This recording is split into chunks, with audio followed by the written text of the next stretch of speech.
The moment Rachel Zegler cost Disney $800 million isn't what most people assume. Sure, you might be thinking about one of those awkward interviews where she criticized her own movie, but that's just the tip of the iceberg. One cringy interview doesn't single-handedly ruin a Disney princess's reputation overnight. It takes a series of missteps to create that level of damage. From painfully woke comments to public meltdowns that felt more like unfiltered therapy sessions, Zegler's downfall wasn't a fluke, it was a pattern. But there was one moment in particular that truly sealed Disney's fate. Let me walk you through how this disaster spiraled out of control. It all began with the empty theater incident. Imagine pouring $370 million into a movie, only to have your lead actress post a video of herself sitting in a completely empty theater on opening weekend. Rachel brought some friends along, maybe for emotional backup, or maybe just hoping a few more bodies would fill the room. But the scene looked less like a box office hit and more like a lonely Netflix night no one was invited to. Maybe she thought filming herself buying tickets and sitting through the movie would come off as humble or relatable. Maybe it was meant to feel sweet or down to earth. Instead, it felt like watching a career unravel in real time. This wasn't just a slow premiere, it was a ghost town. Social media erupted. Comments poured in. Things like, filming yourself in an empty theater watching your own flop? Weird. Just weird. It spread like wildfire. Without meaning to, Rachel Zegler became a textbook example of how to unintentionally promote a box office flop without even saying much. Her attempt to show support for her own film only confirmed what people already believed.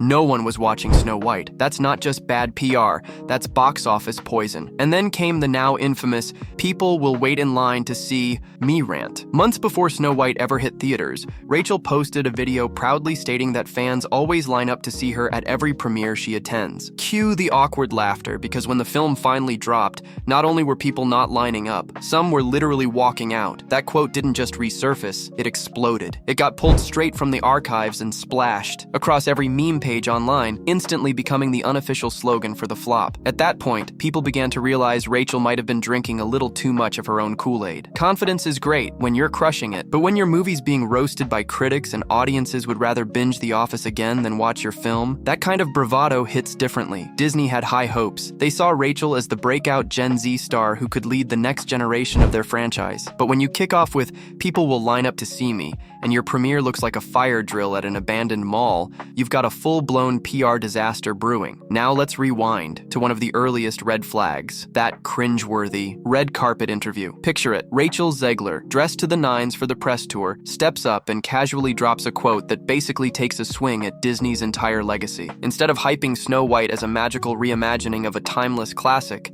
she chose to call the original 1937 film, her exact words, weird. Yes, weird, as in the groundbreaking movie that laid the foundation for Disney animation. The Disney Empire, the very film Walt Disney staked everything on, was being brushed off like some outdated artifact that needed fixing. Rachel didn't just distance herself from the original Snow White, she treated the classic plot like it was on trial. That one red carpet interview may have cost Disney millions before the movie even hit theaters, and she didn't stop there. She doubled down, calling the prince a stalker and insisting that her Snow White wouldn't need saving by a man or waste time dreaming about true love. Cool message, sure. But maybe don't tear down the source material while you're out promoting its remake. It's totally fair to modernize a classic, give it a fresh twist, reflect today's values. But calling a beloved childhood staple creepy isn't exactly how you win over fans who grew up adoring it. It's like rebooting The Lion King and saying Simba was kind of toxic. The backlash was swift and brutal. Disney loyalists, especially the purists, were outraged. Parents who'd once planned to take their kids to see the film were suddenly reconsidering. After all,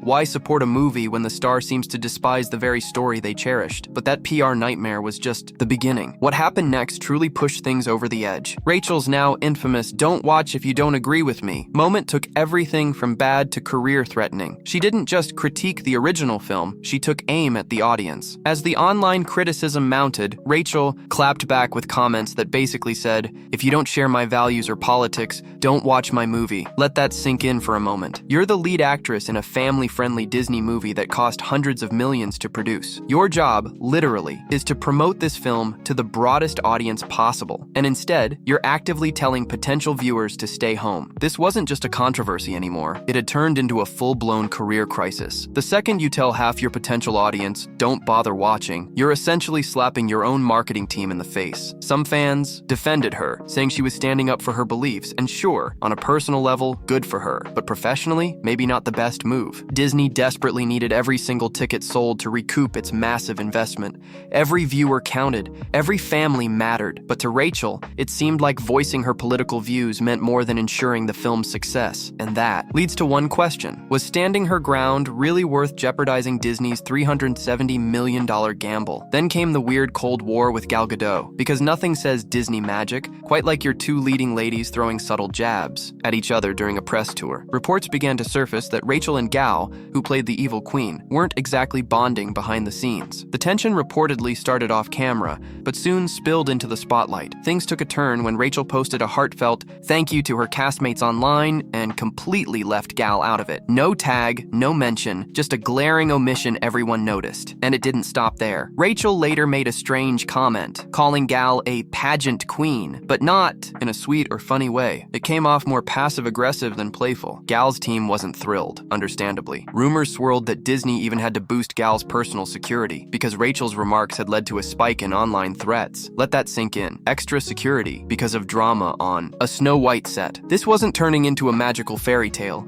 It was starting to look more like a behind-the-scenes disaster. Disney had a very different vision in mind. Instead of celebrating what could have been a fresh feminist reboot or a modern spin on a timeless tale, audiences were completely distracted, watching what looked more like an awkward power struggle unfold in the press. The fairest of them all suddenly just looked petty. Behind the scenes, things got messy, fast. Disney's PR department went into full-blown crisis mode. They reportedly brought in social media specialists just to manage Rachel's online presence. And honestly, those poor professionals probably deserved hazard pay by that point. By then, Rachel had already insulted the original Snow White film, alienated loyal Disney fans, publicly feuded with her co-star, and told a massive chunk of the audience not to buy tickets. So what exactly was left to fix? The situation got so critical that Disney execs flew out in person to have one-on-one talks with her. That's not routine damage control. That's we're bleeding money by the minute levels of panic. Even Steven Spielberg, who had been one of Rachel's biggest champions, was reportedly left scratching his head. And this is the man who directed Jaws and survived decades of Hollywood chaos. At this point, it became painfully clear. Rachel wasn't just a risky bet anymore. She had officially become a brand liability. Disney had banked on her being the fresh new face of a generation of princesses. Instead, they ended up with a case study in how viral PR disasters can sink even the most iconic franchises. And then the post-election controversy hit. After Donald Trump's re-election in 2024, Rachel posted a fiery message on Instagram, one that instantly ignited backlash. Conservative commentators, including Megyn Kelly, went in hard. She tore Rachel's remarks to shreds, even going as far as calling her a pig and suggesting Disney seriously reconsider her casting. The controversy only fueled the already burning debate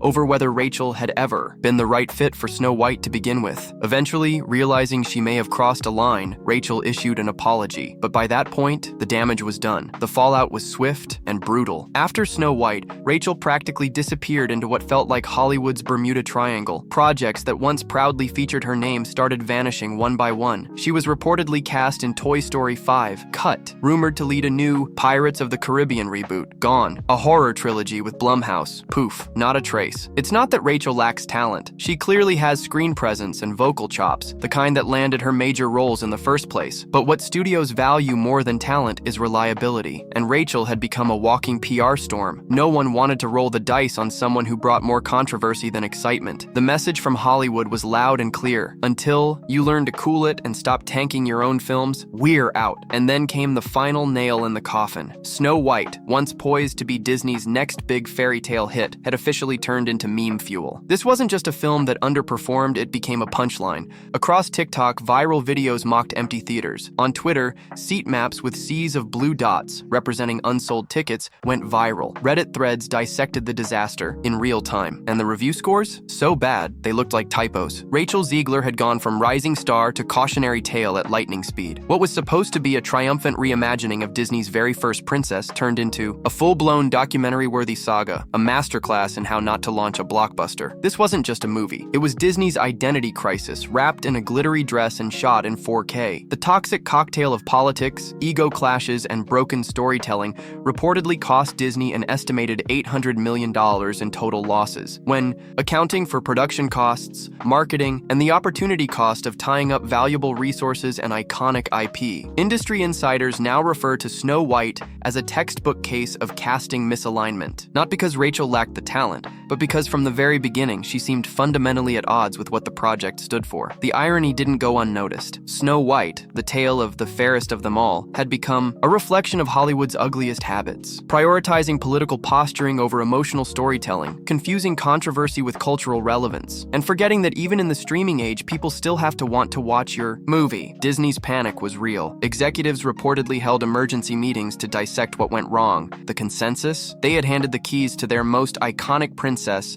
to someone who looked ready to crash the carriage on purpose. Rachel was meant to be the face of a new era, bold, authentic, and unfiltered. But those same qualities, without professional restraint, turned into liabilities. Now, talent agencies actively coach young actors using clips from Rachel's press tour as examples of exactly what not to do. What began as a $370 million production became nearly a $1 billion catastrophe when factoring in damaged brand reputation, canceled merchandise lines, scrapped theme park attractions, abandoned sequel plans. Snow White wasn't just a flop, it forced Disney to rethink their entire live-action strategy. Perhaps the most telling moment came during Disney's quarterly earnings call. When CEO Bob Iger was asked directly about the Snow White situation, his carefully measured words said it all. "We've learned valuable lessons about alignment between our talent and our brand values. Translation, we'll never make this mistake again." As for Rachel Zegler, her road to Hollywood redemption will be long. The talent is still there, but the trust is gone. Industry watchers predict she'll need to rebuild slowly, taking smaller indie roles, staying off the front lines of controversy, and proving she can be a team player before any major studio dares to cast her as a lead again. Because this wasn't just a misstep, it was a perfect storm of miscasting, misalignment, and mishandled messaging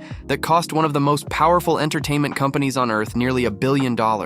From fairy tale to financial disaster, that's the real story of how Rachel Zegler's Snow White became Hollywood's ultimate cautionary tale.